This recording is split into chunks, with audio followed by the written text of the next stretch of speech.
महाराष्ट्र के धुले जिले से पुलिस प्रशासन की कार्यशैली पर सवाल उठाने वाली एक बड़ी खबर सामने आ रही है, जहां साकरी तहसील के जामदे गांव की म्यानिलाबाई थानेदार चव्हाण ने निजामपुर पुलिस स्टेशन के कर्मचारियों पर गंभीर आरोप लगाते हुए शिकायती पत्र दर्ज कराया है।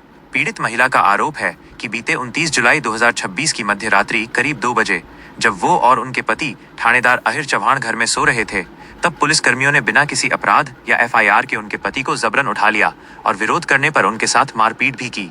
इतना ही नहीं, महिला ने पुलिस पर घरकुल योजना के तहत मिले 70,000 रुपए नकद पेटी से चोरी करने का भी आरोप लगाया है।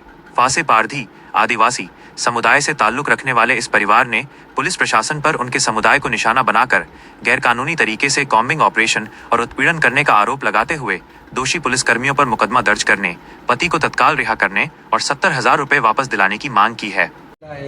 वकील साहेब सिंग चव्हाण, राहणार जामदे, साक्री तालुका, धुळे जिल्हा।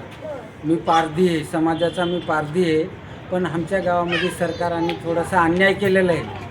हे अन्यायाबद्दल मी हे कलेक्टर ऑफिसाला आलेलो आहे। माझी हे नम्र विनंती आहे की विनाकारण माणसं, झोपलेल्या माणसाला सरकार उठून घेऊन जातात, नाव नाही गाव नाही तरीसुद्धा त्याला जेलामध्ये टाकतात। त्याच्याकरता मी हे निवेदन द्यायला कलेक्टर ऑफिसमध्ये आलेलो आहे। हे माझी नम्र विनंती आहे। आमची इच्छा एवढं आहे, पारधी लोक आहे पण जे गुन्हेगार असेल त्याला तुम्ही सरकार पहा, पण हे गरीब लोकाला असं इतरला त्रास करून काय तुम्हाला काय भेटणार नाही। हे माझी नम्र विनंती आहे आणि तत्काळ माझा पुतना जो आहे त्याला सुटायला पाहिजे, हे माझी नम्र विनंती आहे।